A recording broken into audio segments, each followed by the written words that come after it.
प्राचीन काल में जब महिषासुर असुरों का स्वामी था और इंद्र देवों के स्वामी थे, तब देवताओं और असुरों के बीच पूरे 100 वर्षों तक युद्ध चला था। इसमें देवताओं की सेना वीर असुरों द्वारा पराजित हुई थी। सभी देवताओं पर विजय प्राप्त करने के बाद महिषासुर स्वर्ग इंद्र का स्वामी बन गया। तब ब्रह्मा जी के नेतृत्व में पराजित देवता उस स्थान पर गए जहां शिव और विष्णु थे। देवताओं ने उन्हें विस्तार से बताया कि महिषासुर ने उन्हें कैसे पराजित किया था। महिषासुर ने स्वयं सूर्य, इंद्र, अग्नि, वायु, चंद्र, यम, वरुण तथा अन्य देवताओं के अधिकार क्षेत्र पर अधिकार कर लिया है। उस दुष्ट स्वभाव वाले महिषासुर द्वारा स्वर्ग से निकाल दिए जाने के कारण देवताओं की सेनाएं नश्वर की तरह पृथ्वी पर भटक रही हैं। देवताओं के शत्रु ने जो कुछ किया है, उसका संबंध तुम दोनों से है और हम तुम दोनों की शरण में आए हैं। तुम दोनों उसके विनाश का उपाय सोचने की कृपा करो। देवताओं की यह बात सुनकर भगवान विष्णु और शिव जी क्रोधित हो गए और उनके चेहरे भयंकर हो गए। क्रोध से भरे हुए भगवान विष्णु के मुख से, ब्रह्मा और शिव के मुख से भी एक महान तेज निकला। इंद्र और अन्य देवताओं के शरीर से भी एक महान तेज निकला और यह सारा तेज एक साथ मिल गया। देवताओं ने वहां एक पर्वत के समान प्रज्वलित प्रकाश का एक समूह देखा, जो अपनी ज्वालाओं से संपूर्ण दिशाओं में व्याप्त हो रहा था। तब वह अद्वितीय प्रकाश जो समस्त देवों के शरीर से उत्पन्न हुआ था, तीनों लोकों में अपनी चमक से व्याप्त हो गया, एक में मिलकर एक स्त्री रूप बन गया। शिव के तेज से उसका मुख, यम के तेज से उसके केश, विष्णु के तेज से उसकी भुजाएं, चंद्रमा के तेज से उसके दोनों वक्ष, इंद्र के तेज से उसकी कमर, वरुण के तेज से उसकी पिंडलियां और जांघें तथा पृथ्वी के तेज से उसके कूल्हे बने। ब्रह्मा के तेज से उसके पैर बने, सूर्य के तेज से उसके पैर की उंगलियां, वसुओं के तेज से उसकी उंगलियां, कुबेर के तेज से उसकी नासिका, प्रजापति के तेज से उसके दांत बने और इसी प्रकार अग्नि के तेज से उसके 3 नेत्र बने। दोनों संध्याओं के तेज से उसकी भौहें बनी, वायु के तेज से उसके कान बने, अन्य देवों के तेज से प्रकट होकर भी शुभ देवी की उत्पत्ति हुई। तब समस्त देवताओं की एकत्रित ज्योतियों से उत्पन्न हुई उस देवी को देखकर महिषासुर द्वारा सताए हुए अमर देवताओं को आनंद हुआ। पिनाक के धारक शिव ने अपना त्रिशूल निकालकर उसे प्रदान किया तथा विष्णु ने अपने चक्र से एक चक्र निकालकर उसे दिया।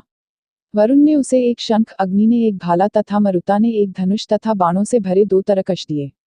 देवराज इंद्र ने अपने वज्र से एक वज्र तथा अपने हाथी ऐरावत के वज्र से एक घंटा निकालकर उसे दिया।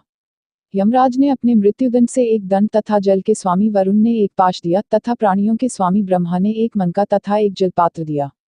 सूर्य ने उसकी त्वचा के सभी छिद्रों पर अपनी किरणें प्रदान की और काल ने एक बेदाग तलवार और ढाल दी। क्षीरसागर ने उसे एक शुद्ध हार, एक जोड़ी अविनाशी वस्त्र, एक दिव्य शिखामणि, एक जोड़ी कर्णफूल, कंगन, एक चमकीला अर्धचंद्र आभूषण, सभी भुजाओं में बाजूबंद, एक जोड़ी चमकीली पायल, एक अद्वितीय हार और सभी अंगुलियों में उत्तम अंगूठियां दी। विश्वकर्मा ने उसे एक बहुत ही चमकदार कुल्हाड़ी, विभिन्न रूपों के हथियार और एक अभेद्य कवच भी दिया। समुद्र ने उसके सिर के लिए एक और वक्ष के लिए एक अमिट कमल की माला दी, इसके अलावा उसके हाथ में एक बहुत ही सुंदर कमल दिया। पर्वत हिमवत ने उसे विभिन्न रत्नों से सुसज्जित एक सिंह दिया, जिस पर वह सवार हो सके। धन के स्वामी कुबेर ने उसे मदिरा से भरा हुआ एक प्याला दिया। शेष, जो इस पृथ्वी को धारण करने वाले सभी सर्पों के स्वामी हैं, ने उसे उत्तम रत्नों से सुसज्जित एक सर्प हार दिया। इसी प्रकार अन्य देवों द्वारा भी आभूषणों और शस्त्रों से सम्मानित होकर देवी ने बार बार निंदापूर्ण हंसी के साथ जोर से गर्जना की। उसकी अविराम, अत्यंत महान, भयानक गर्जना से सारा आकाश भर गया और महान गूंज उठी। सभी लोग हिल गए, समुद्र कांप उठे, पृथ्वी कांप उठी और सारे पर्वत हिलने लगे। देवताओं ने प्रसन्न होकर उस सिंहस्वार देवी से कहा, तुम्हारी जय हो। ऋषियों ने भक्तिपूर्वक अपना शरीर झुकाकर उसकी स्तुति की। तीनों लोकों में खलबली मची देखकर देवताओं के शत्रुओं ने अपनी सारी सेनाएं एकत्रित की और एक साथ अस्त्र शस्त्र लेकर उठ खड़े हुए। महिषासुर ने क्रोध में, हाँ, यह क्या है, कहते हुए असंख्य असुरों से घिरकर उस गर्जना की ओर दौड़ लगाई। तब उसने देखा कि देवी अपने तेज से तीनों लोकों में व्याप्त हो रही हैं। अपने पदचिह्नों से पृथ्वी को झुका रही हैं, अपने मुकुट से आकाश को छू रही हैं, अपने धनुष की टंकार से पाताल को हिला रही हैं और अपनी सहस्त्र भुजाओं से चारों ओर व्याप्त होकर खड़ी हैं। तब उस देवी और देवशत्रुओं में युद्ध होने लगा, जिसमें नाना प्रकार के अस्त्र शस्त्रों से आकाश के कोने प्रकाशित हो रहे थे।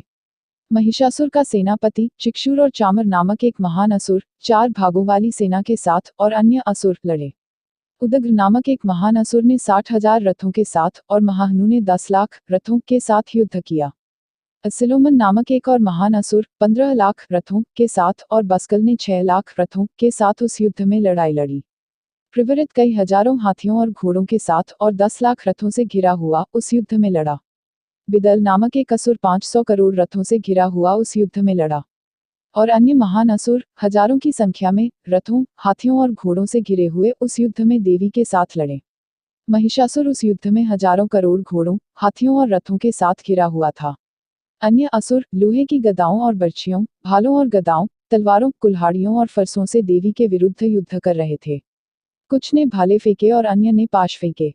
वे उसे मार डालने के लिए तलवारों से प्रहार करने लगे। उस देवी चंडिका ने अपने अस्त्र शस्त्रों की वर्षा करके बड़ी सहजता से उन सब अस्त्र शस्त्रों को टुकड़े टुकड़े कर दिया। अपने मुख पर किसी प्रकार का तनाव न लाते हुए, देवताओं और ऋषियों के जयकारे लगाते हुए ईश्वरी ने अपने अस्त्र शस्त्र असुरों के शरीरों पर फेंके। और देवी को ले जाने वाला सिंह भी क्रोध में अपनी अयाल हिलाता हुआ वनों में आग की तरह असुरों की सेना के बीच में घुस गया। युद्ध में लगी हुई अंबिका ने जो आहें भरी, वे तुरंत ही उसकी सैकड़ों हजारों टुकड़ियों में बदल गईं। देवी की शक्ति से उत्साहित होकर ये टुकड़ियां कुल्हाड़ियों, भालों, तलवारों, फरसे से लड़ी और असुरों का नाश कर डाला। इन टुकड़ियों में से कुछ ने उस महान युद्ध उत्सव में ढोल बजाया, कुछ ने शंख बजाए और कुछ ने तब्र बजाया।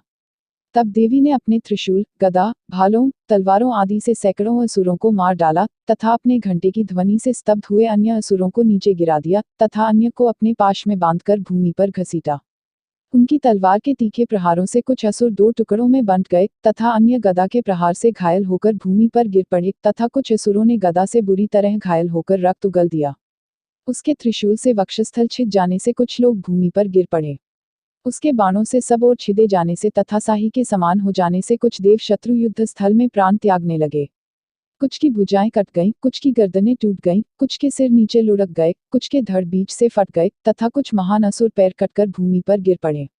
कुछ एक भुजा वाले, एक आंख वाले, एक पैर वाले हो गए थे, जिन्हें देवी ने पुनः 2 भागों में विभाजित कर दिया और कुछ अन्य सिरविहीन हो जाने पर भी गिरकर पुनः उठ खड़े हुए। सिरविहीन धड़ों ने अपने हाथों में श्रेष्ठतम शस्त्र लेकर देवी के साथ युद्ध किया।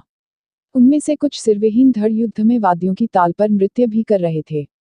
अन्य महान असुरों के धड़, जिनके हाथ में तलवारें, भाले और भाले अभी भी थे, अपने कटे हुए सिरों से देवी को पुकार रहे थे, रुको रुको। पृथ्वी का वह भाग जहां युद्ध लड़ा गया था, गिरे हुए असुरों, हाथियों, घोड़ों और रथों के कारण अगम्य हो गया था। असुरों, हाथियों और घोड़ों का अत्याधिक रक्त तुरंत ही उस असुर सेना में बड़ी नदियों की तरह बहने लगा। जैसे अग्नि तृण और लकड़ी के विशाल ढेर को जला देती है, उसी प्रकार अंबिका ने असुरों की उस विशाल सेना को क्षण भर में ही नष्ट कर दिया। और उसका वाहक सिंह कांपते हुए अयाल के साथ जोर से गर्जना करता हुआ, युद्ध भूमि में घूमता हुआ, ऐसा प्रतीत होता था कि वह देवताओं के शत्रुओं के शरीर से प्राणों की खोज कर रहा है।